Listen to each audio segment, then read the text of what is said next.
Today I'm working with 7 beautiful garden photos for a 2-page spread. I'm going to use my go-to layout that I created in my last video. Welcome back to Emilee's Paper Caper, where you'll find inspiration to scrap your stash and get some pages done. If you're new here, go ahead and hit that subscribe button and bell icon now so you won't miss any ideas. Now let's get scrapping.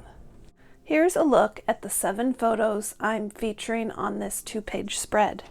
All were taken in my mom's backyard garden.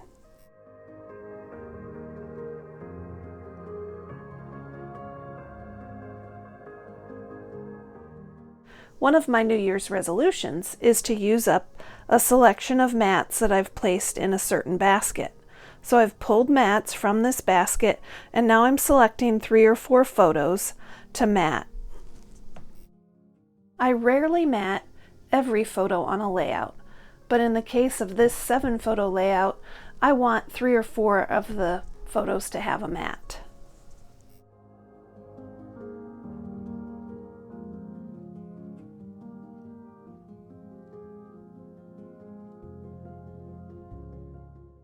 Now that I have mats selected, I can set the photos and mats aside and pull out my Creative Memories border maker system.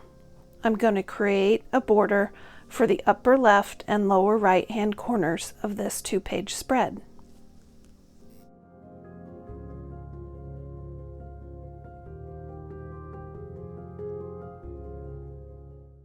Since the photos all feature flowers, I'm using a rose border punch.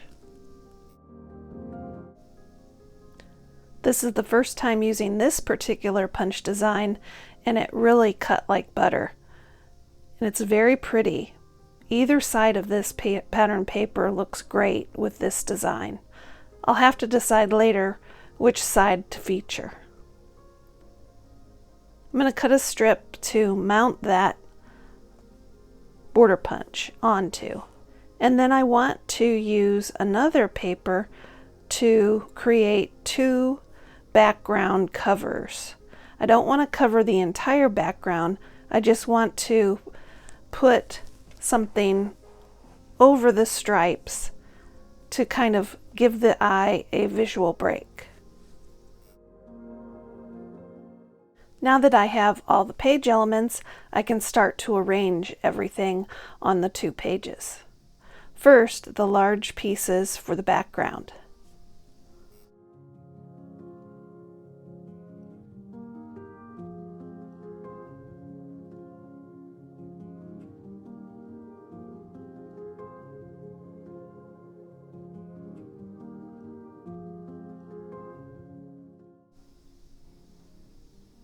Next, I want to get the photos adhered to their mats, and then I'll go about arranging the layout.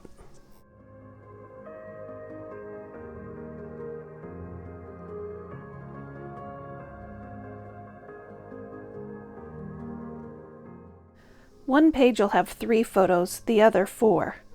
Instead of a page title, you'll see me using a pretty tag, and I'm just going to journal on that tag, photos taken July, August 2019.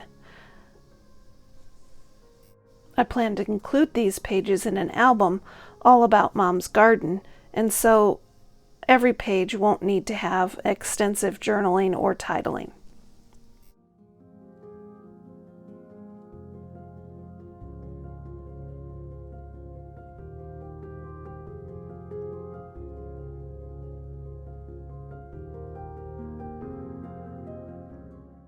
Rather than using fiber or ribbon to decorate the tag, sometimes I like to take a scrap piece of paper and cut very thin strips from it and then tie that to the tag. I think it adds a unique texture, and you're always able to match your layout by using a scrap of paper that you used on the page.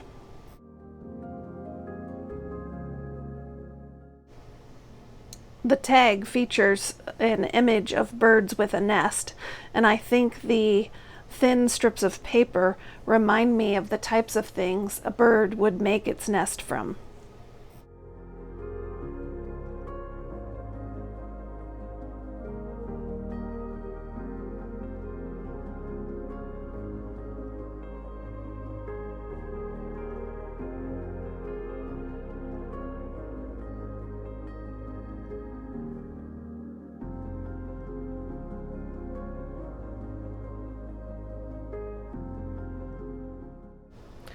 Die cutting photos is something we do very little of in today's scrapbooking. When we first started scrapbooking, maybe 20 or 25 years ago, we did a lot of cutting out of photographs. But every once in a while, I like to use this technique. In the case of the giant hibiscus that I took a photo of, I thought die cutting this photo for this layout would really make it pop.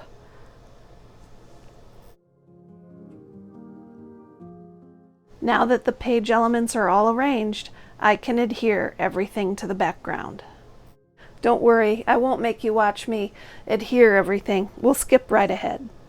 Now that everything's adhered, I can turn my attention to embellishing the border that I punched. I'm going to use some Nuvo drops. They're sparkly. I'm going to use a couple different colors, one for the center of the flowers and another for the petals. I have such a large collection of these Nuvo drops and stickles that I've decided I should use them a little more liberally than I have in the past. After I complete this decoration, I'll need to let this dry overnight.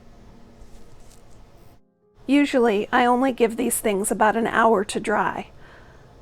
But since I was very liberal and I had limited time this evening, I decided to just let it dry overnight. Here's a look at how the completed page turned out.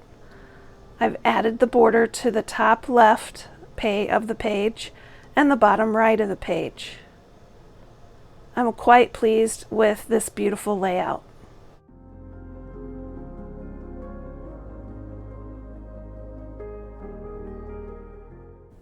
What layout arrangements do you find yourself going to over and over again?